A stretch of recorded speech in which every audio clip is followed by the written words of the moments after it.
What we've got to the point now, Todd, is where AI sprawl is like SaaS sprawl a couple of years ago, right? We're already churning certain sort of AI point solutions, I'll say, because they've remained just that. It doesn't matter how sort of powerful the technology is. If you end up with 27 different agents that aren't coordinated, that aren't working together, then it becomes very, very confusing for people. Everyone wants to build stronger pipeline, but only a few know how to make it happen. If you're listening to this show, you know outbound is not dead. You just need a little help building a system that actually works. Well, you're in the right place. I'm Todd Busler, and on this show, we're breaking down the plays, processes, and frameworks behind repeatable pipeline growth, straight from the people who built it. Let's get into it. Hey everyone, I'm pumped for the episode today. I have a longtime friend, Toby Carrington, joining the show. He's currently the Chief Business Officer at Seismic, a leading enablement platform. He's seen their journey over 5 years, right? From big private equity investments to working closely with new CRO with tons of experience from Microsoft. I think this episode's really interesting for two reasons. A, he's really close to the go-to-market function, obviously at Seismic, and he explains the learnings, mishaps, and things he wish he did differently or in different order. And then secondly, for any company that's maturing, this is a great informative podcast. He talks about things he wish he did earlier in their journey, things he wish they never did, and also has unique view into the landscape from working with tons of go-to-market organizations as customers. I hope you enjoy this one. I know I did. Toby, how's it going? How are you? Great, Todd. Good to see you, man. Good to see you as well. I appreciate you taking some time. I think you have a really interesting vantage point for what's happening on the market. A, because you've been at Seismic, it's coming up on 6 years, right? Yeah, that's right. Yeah, been a good ride. Yeah, great run. Ton of different growth, ton of different leadership. You stepped into, very senior roles. And then I also know you spend a good amount of time like in the early stage startup community, whether that's advising some early stage companies or just always having your finger on the pulse of what's happening. So I'm excited to see your opinion on kind of what's happening in the market. Happy to chat about it. So 6 years, started really running RevOps, Toby, now Chief Business Officer. How has your role evolved? I joined running, classical sort of revenue operations, which at the time was a fairly new concept, the combination of marketing, sales, customer success, professional services ops. But, we've evolved that over time to where I run all operations for the company. And, as part of my role as Chief Business Officer, I also run now marketing, I run our SDR team, and I run growth. It's sort of an interesting thing. I've seen a few people with the same job title, or maybe others called things like Chief Growth Officer or so forth. But we've put all of our growth engine and growth sort of generation, like top of funnel, under one roof. Yeah, that title isn't super common. Has it grown in scope from when you first got that title and kind of mandated? Has it grown with more things coming under you? Do you think this is a title that we'll see more frequently? Possibly. I mean, it's an interesting thing, like the title. I was reading an article the other day about how the title of Chief Marketing Officer is actually going away in the top Fortune 500 customers. I don't want CMOs out there to panic or what have you, but there's often different titles like, Chief Growth Officer, Chief Business Officer, things like that are rolling up different functions where you have, all pieces of the pipeline growth, that sort of both top of funnel and working on the engine, working on the system that makes all of those things flow better through the funnel. That's at least what we've done. And amongst larger B2B, similar size companies to ourselves, like upper end, mid-market, lower end enterprise customers, I'm seeing more and more people either add that to the scope of like a COO or, something similar. That makes sense. Seismic's super interesting to me because you're selling a product, thinking about enablement and everything that goes into it. It's not just a function within the business. So how does that shape how you think about selling, right? Just because of the product and the market that you're selling in. It's an interesting one, running enablement for the world's biggest enablement company, right? It's always a lot of pressure. I mean, I have a great enablement team, so I think that's the first thing. But we have to be our own best customer. And in fact, we call ourselves customer zero. Todd. So, and I think that should be the case for anyone who's selling their own product, right? Whether whether it's a platform or some sort of point solution or whatever, I think you should be your own best customer. And so we make sure when we roll anything out that's going to go to our customers, in fact, we deploy it in our own environment first as it comes to any sort of integrations or anything like that. And we also make sure, like in terms of voice of customer, that we're our most vocal customer. So we obviously integrate and know a lot of people in the enablement community very well. And so we try and reflect what we think will be their feedback back to our own product team as well. So, our enablement team spends a lot of time with our product team on shaping the future direction of the product and so forth. So it's a very interesting position to be in, that's for sure. Think about it the same way. I like that. We don't call it customer zero, but I like that. Like our reps should be breaking our product, right? Pushing it to the limits, sharing how we're using the product. And it's a big, there's a lot of benefits for that. Todd, people complain in the field about certain tools and, people complain about Chamberfly, about Seismic, about whatever, but there's a difference between complaining and then really owning that feedback loop, like being that voice of customer. And of course, you've got a seat at the table when you work, in your company or my company or a company that uses its own software. It's important to realize that. Yeah. How do you get the team to take almost that ownership mindset? Because we have that here too, where I have reps using Champlify and they're like, oh, this thing isn't quite right. And I'm like, okay, well, the answer isn't to complain about. The answer is to say, what should this do, and share that feedback. How do you do that at such a different scale or such a bigger scale? Best practice that we follow, we've created what we call councils, enablement councils with the go-to-market team, with the product team, with the marketing team, with the different core functions within the business and how they utilize the platform. The way the marketing team utilizes Seismic is different to the way the professional services team utilizes Seismic. So we make sure we have a regular cadence of review, of feedback, of follow-up, like you would follow with a very robust voice of customer process. But we do it very specifically, not just gathering everyone together and listening to all the opinions. We do it very specifically in a cadence of specific councils with different internal groups. That makes sense. Toby, before we dive into some of the details here, one zoomed out question a bit. I'd imagine, you had an opinion on what is a good enablement. How do you do enablement at scale? Where does tech fall into that? But how has your opinion shifted or morphed or matured as, now you spent 6 years having hundreds, probably thousands of conversations with different companies on this topic?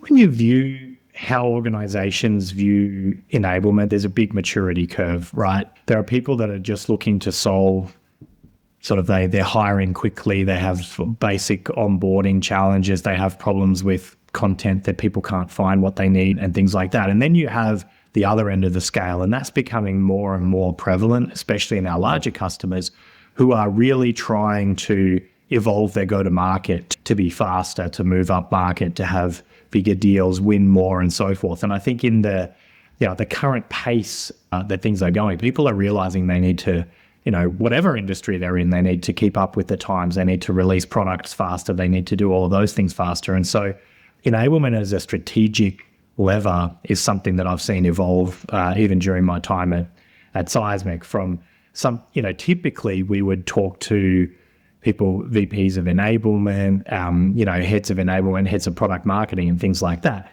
And that's evolved very much to a C-suite topic now as well. CROs, COOs, CMOs, even CEOs at many companies. The number of times people talk about enablement of their field, and they don't mean training and readiness. They mean truly transformed ability to deliver differentiated buying experiences in whatever they are doing, and making sure that they're at whatever scale that they're at, they're delivering the most effective, service for their customers. We're seeing that more and more in earnings releases and things like that as well, Todd. So I think the move from tactical to strategic has been, very interesting to observe. And obviously, we're hopefully a part of driving that as well. I couldn't agree more. I feel like when I was getting started in tech sales, it was kind of like, cool, enablement's dysfunction. It might be off to the side. They might not have all the respect. And now it's like every category feels more competitive and harder to differentiate. The tech is moving so much faster that this function has to be critical. And when I talk to companies, the ones that take enablement extremely serious, they're the ones that are growing really quickly. The way you sell matters so much more. So that, I'm not surprised to hear that this conversation is getting elevated in the C-suite. I see it every single day. Totally. I caught Hayden's podcast with Kyle Norton. I found myself jotting down notes the whole time. Obviously, Seismic's at a much different scale, but one thing I love about doing this podcast is I'm learning a ton, right? Like, I think I have a pretty good idea of what I'm doing, but I find myself like just constantly learning. What have been the top 2 or 3 things he's brought to the business that have either moved the needle or that you've been really impressed by? So when Hayden joined us as CRO, he unified straight away all of our customer-facing functions, right? And so I think as we talk about a differentiated customer experience and let's say us being able to demonstrate through an amazing personalized buying experience or customer support experience or whatever it is, that unification alignment across different teams. And so I think, there's a lot of orgs out there where there's still a huge amount of tension between sales, customer success, professional services and things like that. And that alignment that he's brought has been great. And, I think many organizations underestimate the power that you can get from true alignment. And I mean like down to a very detailed level, right? Aligning quotas, aligning lists, aligning customers that are taken care of and so forth. I think the other thing is Hayden has this concept, which I really like, of working in the business or on the business. Some people might say in the system or on the system. And that's making sure that all of the leaders spend enough time not just chasing, deal after deal, using a sales example, but that they're also doing the right things. They're doing their training, they're making time for coaching, they're thinking about how productivity can be improved with, AI or whatever else, spending time for people to elevate from the day to day. And I think that's been a really important topic. One of the other things that I love, obviously, given my role, is that Hayden has got a saying about pipeline is personal too.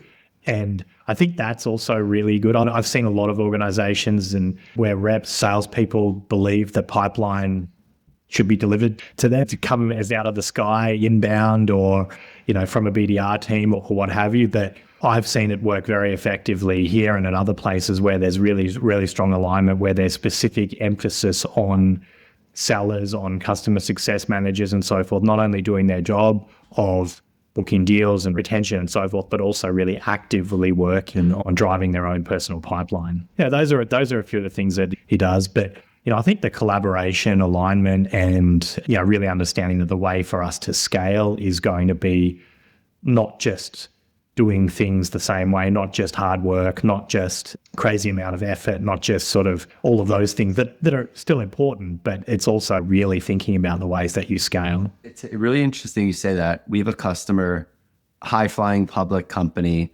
and throughout the deal cycle, they kept saying, we talk about PG all the time, pipe gen, right? And they kept saying PPG. And I was like, what are they talking about? And it's personal pipeline. And the same idea, they were very focused on saying, hey, you're owning this. It's not just pipe generation. You're getting this from your SDRs. You're getting this from your partners, whatever. You own this, right? And I think that like subtle shift is like very important, and, it's kind of validated here. We have leaderboards. We have leaderboards for reps generating their own pipeline. Now, of course, we still are looking at overall pipeline, and it's all one team. That's part of the reason why we've, put a lot of that under my purview. But, you still need to look at the sources of pipeline. But what we've actually found, Todd, is very clearly pipeline which is generated by sales reps closes faster, has higher win rates, and has higher deal values. There's a very clear in our data. And so when we have our sales reps focusing on creating their own pipeline as well, that turns into deals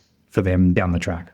I couldn't agree more. And everything in my experience has led to the kind of same realization. I think I was talking to the head of enablement, Doug May at Harness. He used to run it at Datadog. I don't know if you know him. And he said the other kind of subtle benefit of when AEs are owning more of their pipeline and you are kind of inspecting, hey, what are you doing as an individual, is you also see conversion rate of other sources go up because you know how hard it is to get in a deal, right? So you treat this with a different level of intensity or rigor. One thing you said, Toby, around the alignment part, I want you to dig into that a little bit because, a lot of organizations, whether it's the sales and marketing function, SDR and the AE function, the enablement, where that fits, like, what does good alignment look like? How have you and Hayden partnered on that to make it happen? Because like everyone says, yeah, I want better alignment, but it's hard in practice.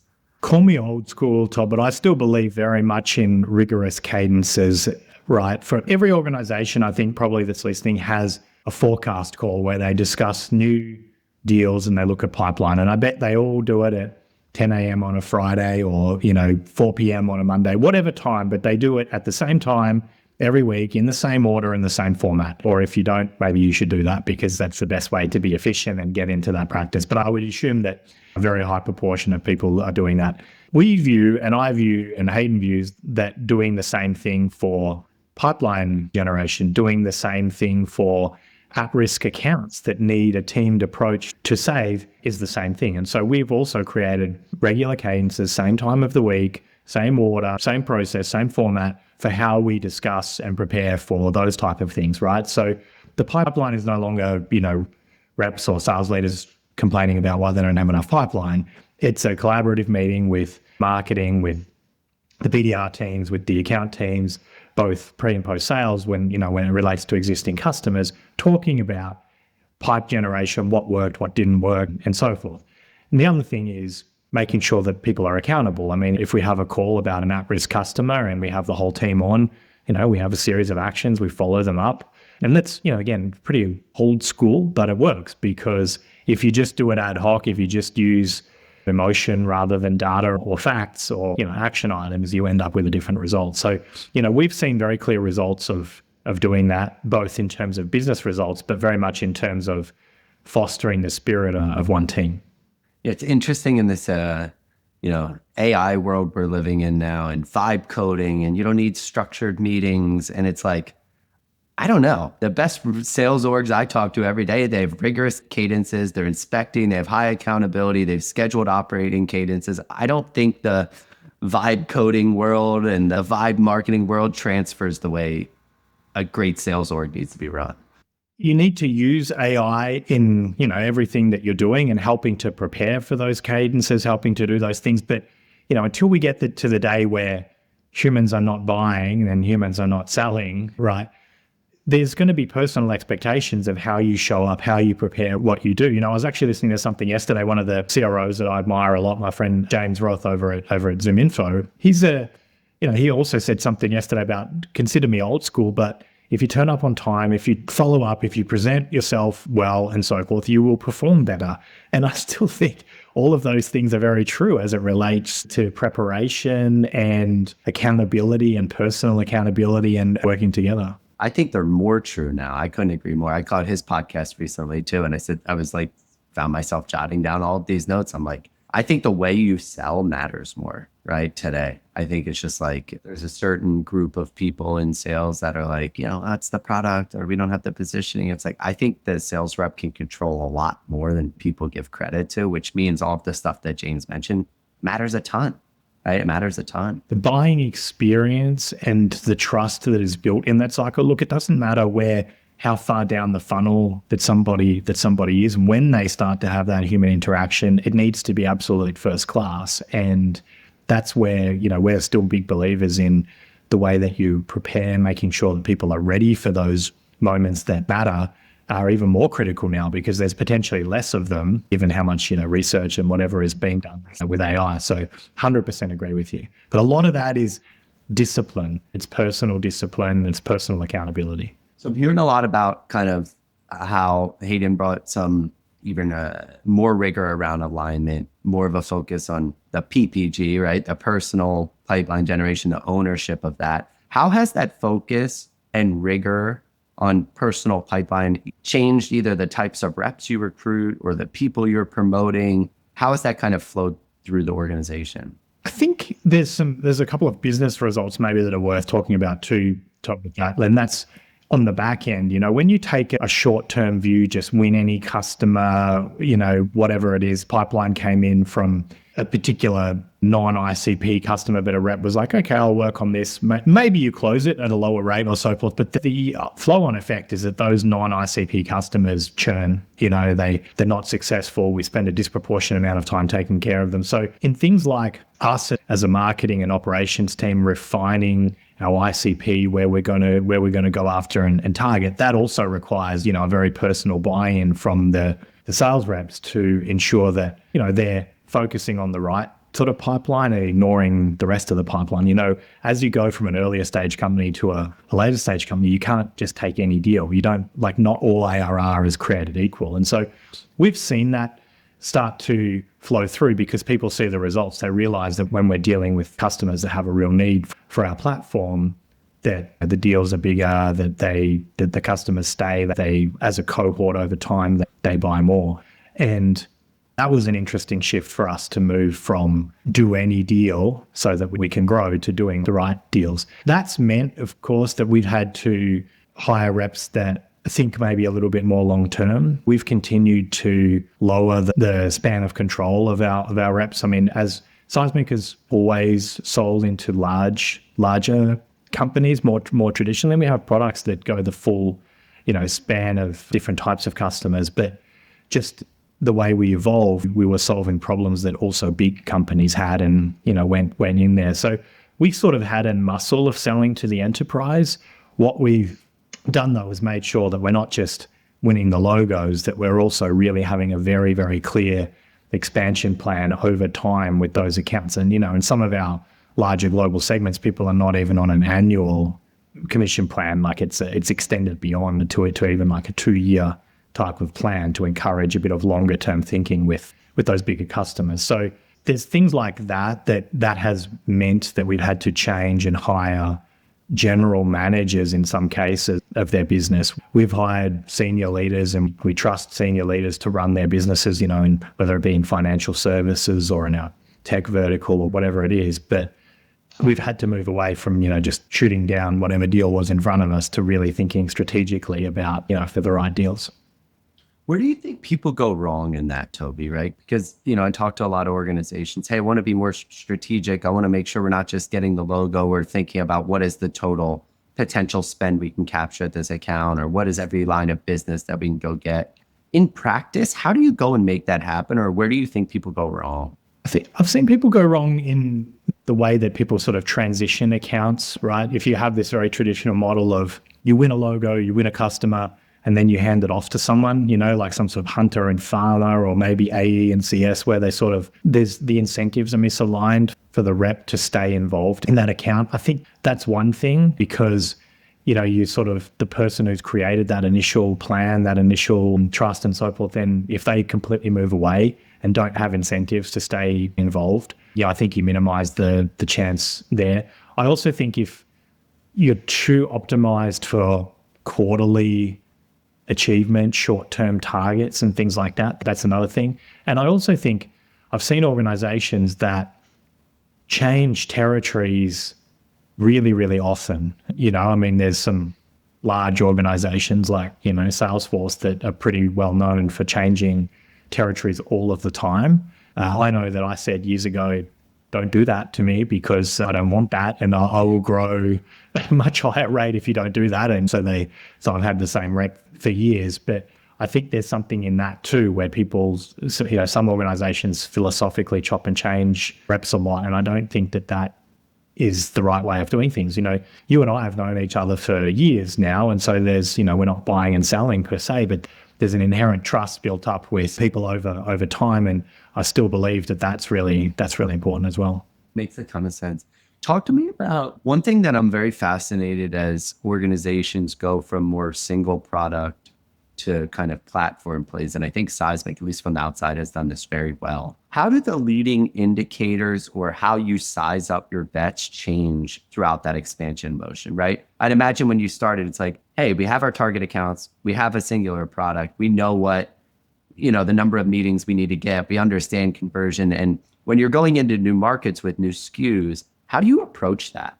With clear measurement, I think is the first thing, right? So we are measuring, for example, very clearly, not just all opportunities, not just all meetings, but we're measuring opportunities that are platform opportunities, right? Defined however you want to define it. For us, that's 3 or more of our SKUs as part of a platform. So we're specifically measuring that. We also know, as I said before, about given the levels of seniority that are involved in our deals, that our bigger deals, our platform deals are where the ones that start with meetings and opportunities with the right type of titles as well, right? So One is something Hayden espouses, which I love, is called selling to all rooms of the house. And so an opportunity is not created equal. If there's an opportunity which has a head director of enablement as the main contact person, or if there's an opportunity that has a director of enablement and the VP and the RevOps VP and the CMO and senior sales leaders involved, that's also what we're looking at. So those are the types of leading indicators we're looking at, like meetings with the right people, meetings about where people have understood, the full vision of the platform. And of course, we are looking at taking a couple of steps back. We're looking at making sure that our SDR team, our AEs teams, when they're having these calls and meetings, that they are in fact pitching and talking about the entire platform rather than going back down to what we used to sell 10 years ago and just talking about that. So you're doing this at a much bigger scale, but it's something I'm thinking a lot about, right? We started as this relationship tracking. We've added a lot more, but people know us as the relationship. I'm sure you deal with some of that. And you have people that have been successful, right? Have hit their number or exceeded their number consistently. And it's like, look, I have my way of doing this. Obviously, you take enablement very seriously. You mentioned this concept of a council, but how do you get some of those people that have been successful in kind of the old guard of a company and say, hey, look, this is how we're doing it now. And here's what I need you to do. Like, how do you get the right buy-in to go get them doing that? Change management is still one of those amazing things, right? I mean, we're doing all the classical things. But we've had some great examples of where our deals are 3, 4, 5 times what they would have been in terms of size by selling the platform. And of course, we're sharing all of those stories, whether it be at kickoffs or our monthly meetings or these type of things where, we're widely sharing.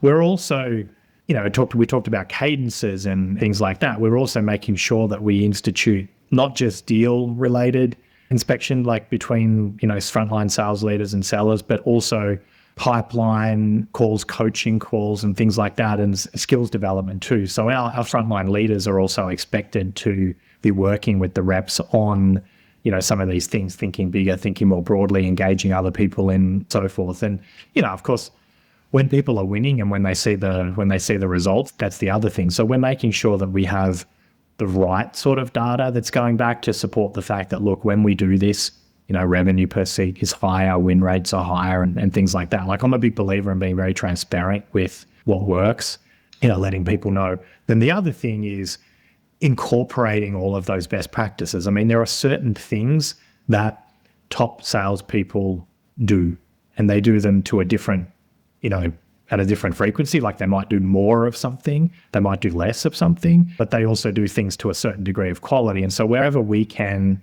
systematize that or incorporate it into our playbooks and so forth, we're doing that as well. So that just relies, you need to do a lot of collection of data of what works, what the ideal playbooks are, what the ideal sort of profile or set of behaviors that people do, and then make those the standards.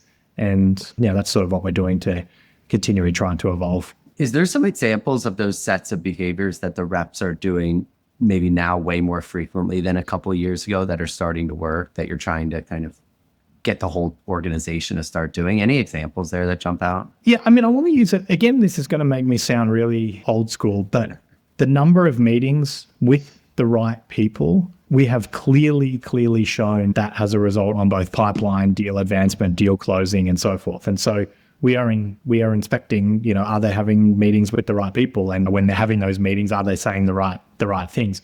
We also have things like that are facilitated through our own product, which are around buying experiences that they're creating and how frequently and how well they do those. For example, creating digital sales rooms, using our own product to create a more personalized experience. The higher frequency and the higher quality of the usage of things like that is very clearly associated with, more successful deal cycles. So it's a lot about the activity management, doing the right things and then doing those things right. And that for me has been, really, really critical. It's easy to overcomplicate a lot of this. It's like, if you're meeting with the right people frequently, good things are going to happen, right? And now everyone's using call recording. You're evaluating different meetings. Like, you'll increase the quality of those meetings over time. Just make sure you're having enough meetings with the right people. That's right. You could have the greatest meetings, but the concept of being single-threaded or multi-threaded, again, it's a concept as old as time. Yeah. And not going anywhere. That's right. not going anywhere, but you can record all the calls and look at all the signals and whatever. And, if you and I talk 20 times, we might have great calls, we might cover it. But if you're not the right person that I should be speaking to, or I should be speaking to other people, or I don't understand those are things that still require inspection. They require frontline leadership. They require coaching. They require, all of those things. And then taking that programmatically and bringing it back into, here is what we do when we are going to launch a new product. Here is what we do when we are going to launch a specific, takeout campaign for a specific competitor or whatever, what that play looks like. It revolves a lot around what does everybody do, and to, the quality of the level of quality that they do it. Toby, I think there's a lot of learnings. I'm obsessed with revenue and how people go to market and the variety of different ways to approach things. I think there's a lot of learnings in mistakes or missteps or things that you should have done earlier. What would you say over the last, couple years of your journey are things that you're like, wow, okay, we tried X and it didn't really work to the level that we thought, or we tried Y and I wish we did it 2 years earlier. Anything jump out? I mean, more the latter, something that I wish we'd done earlier. And again, it's about a coordinated effort for pipeline generation. So we do something we call PG Tuesdays, Pipe Gen Tuesdays. And it's basically, we pick a segment of our team once a month on a Tuesday, any given Tuesday. Let's say we do it for our core enterprise segment or what have you. What we do is for that day, it's only about pipeline generation, and everyone that's involved, whether it's ops, enablement, preparing lists of people to go and target, marketing with specific messaging, drip campaigns leading up to that particular day, content, website activate, whatever it is, all the different functions, the sales team, the BDR team, people get in a room, usually in person with some other, folks joining, and that's all they do.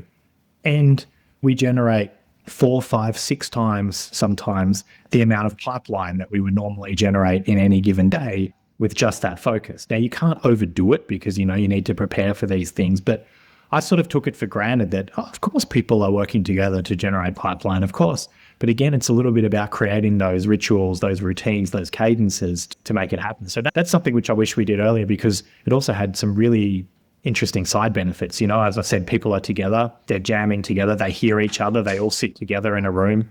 Sure, you can virtually listen to other people's calls and so forth, but there's nothing like everyone sitting in a call, in a room, in a big boardroom, being able to hear each other, jamming together, celebrating wins, ringing the bell like we used to in the olden days, let's say, creating a bit of that. And then everyone going to lunch, having dinner, happy hour afterwards together, that sort of thing. It's been really good. What makes that day go really well? There's a lot of prep that goes into that. I always think about the best run PG days, PG Tuesdays is how do you do the right preparation for that day, right? So you're executing as much as possible. And how are you enabling them with all of the right ammo that a rep can take? So what goes into that? What teams are involved? What does great look like when executing that day? We usually run very, very specific plays, like, for example, customers that have previously bought Seismic but have moved somewhere, or which I'm sure will appeal to you, right? And the things that, or things like customers that own a certain part of our platform but not another part, and we run a very specific cross-sell campaign, or customers where we know they use a competitive solution for part of the platform. Very specific things at the level at which it's a manageable list, the right titles, the right contacts. So that, of course, involves having the right data, right? So, the systems team spends a lot of time making sure that the data is clean, the phone numbers, the emails, whatever that are, that are given to the folks are correct. But, we don't do it just broadly, like call whoever you want. We run very, very, very specific plays, this product to this segment of the market, this type of person, this type of buyer persona. First off, I love that, Toby, because when you go in and you're like, all right, everyone's focused on this rip out campaign. Everyone's focused on expanding this use case, right? It's very easy to measure. Everyone has a clear goal. You can see how it's going. You can learn from the talk track. Who's responsible for, I'm sure there's no shortage of ideas, right? And everyone has, no, we should be doing this. We should be doing that. Who owns that? And what have you seen? I'm sure it's cross-functional, but who's responsible for coming up with the ideas and here's how we're going to go execute it? It's our field marketing team together with our sales leaders, right? And, like I said, we have very regular cadences of what are we going to do around pipeline generation. And so sort of picking the topic, picking what the thing is that we're going to do next is usually a, input into that, and then it's coordinated by our field marketing teams. Toby, it wouldn't be a podcast in 2025 without talking about AI. And I know you have a lot of different components of it in your product. And I was reading some of the positioning before we talked, but I've seen some organizations say, hey, there's a lot of really interesting AI that is super helpful. Like when you talk to Kyle Norton, you're like, okay, here's someone running a super S&P motion. There's some really forward-looking things. I think on the enterprise and strategic side, it's delivered less, right? Like it hasn't had the same level of impact. That's my opinion. I'm curious what you're seeing, implementing that's really having a major impact on rep productivity or influencing specific metric. What's moving the needle? What's your approach and how are you thinking about it? What we've got to the point now, Todd, is where AI sprawl is like SaaS sprawl a couple of years ago, right? Where we're already churning certain sort of AI point solutions, I'll say, because they've remained just that. It doesn't matter how sort of powerful the technology is. If you end up with 27 different agents that aren't coordinated, that aren't working together, then it becomes very, very confusing for people. So one thing I will say, and we're seeing that very, very strongly in our customer base, is that platforms are still winning, and platforms that have the context and the data to be able to, to inform the AI and to really be integrated in the workflow. So you still need to be looking at platforms and solutions that have the right context, right? That have the right context around the workflow that they're talking about. Like let's use simple example like Microsoft. The domain of email, for example, is where they are strong. So anything that's involving email and things like that, Microsoft Copilot is really, really strong. Whereas where you look at things like sales and sales flow, that's where Agentforce and our product, for example, Seismic Aura, like Agentforce and Aura, is really the next generation of an integration that, was more traditional AI historically, CRM integration, things like that. But those things are still important. It's important that within the ecosystem, people are working with platforms that integrate with each other and that where people don't have to leave the flow of work of what they are doing. I'm seeing a lot of people creating a bot for this, an agent for that, they're coaching this and whatever. But people have to go everywhere to do it. It's not in context. It's not a logical flow for the way people work. And so I think, that's really important.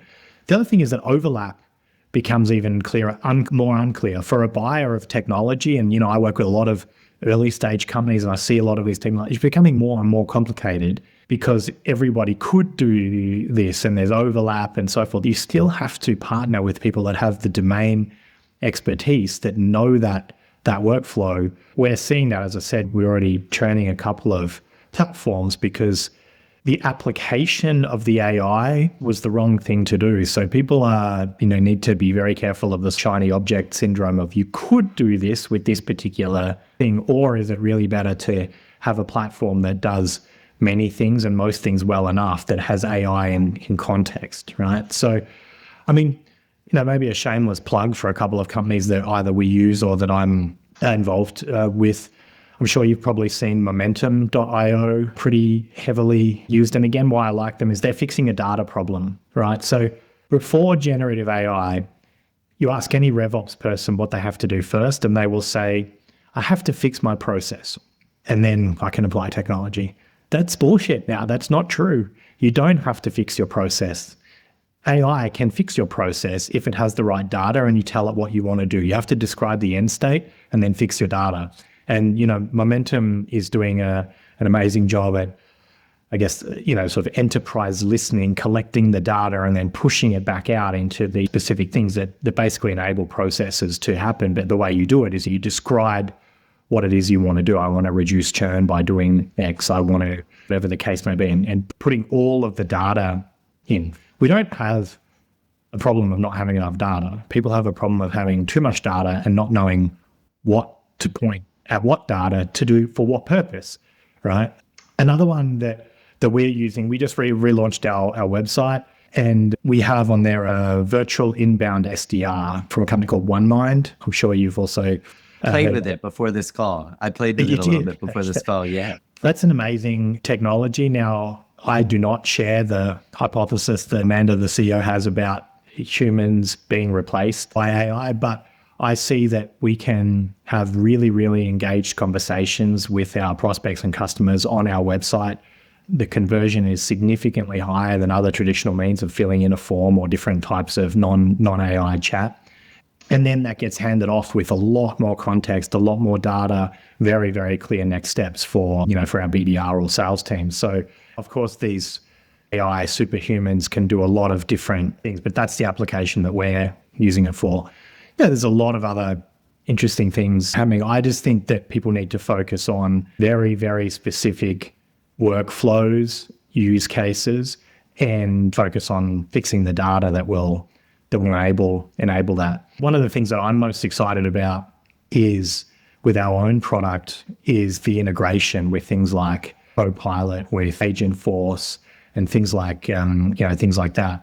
Because what you can do as a seller now with the combination of agents working together with the right context, the right content in the flow of work is really amazing. So I would just say, as people are reviewing their go-to-market AI strategy, that the principles of not having sprawl, making sure you have a clear strategy, but then fixing your data, experimenting a little bit, but really not losing sight of the fact that you still need to be in the flow of work. You still need to basically make the people's day in the life, whether they're an SDR, whether they're a marketer, whether they're a seller, whatever it was, CSM, whatever it is. What you are trying to do is make the day in the life of that person significantly more effective, significantly more efficient.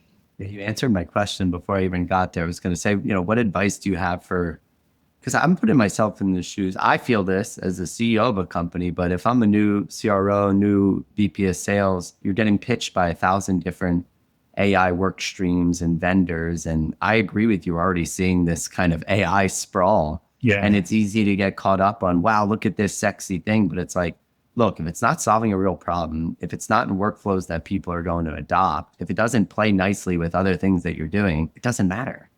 That's right. And you need the context, and you've really got to dig into what problem is it solving, or how will it change the day in the life of the particular internal constituent that we're talking about, or how will it improve the customer experience.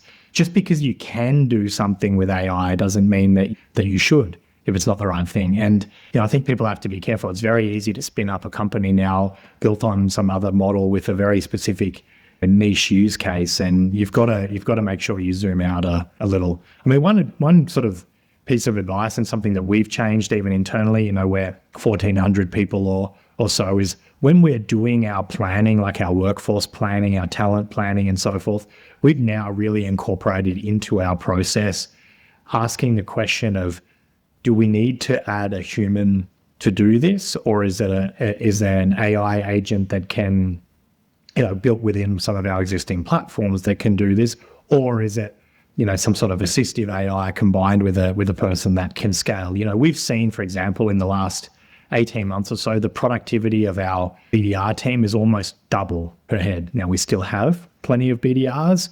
We're just not hiring at the same rate that we were because of the productivity that we're able to get with generative AI. And so instead of just applying your old capacity models like you might have two years ago to determine how many new salespeople do I need, how many customer success people do I need. I mean, I think people should first of all think, how can I solve that specific problem with a person and AI?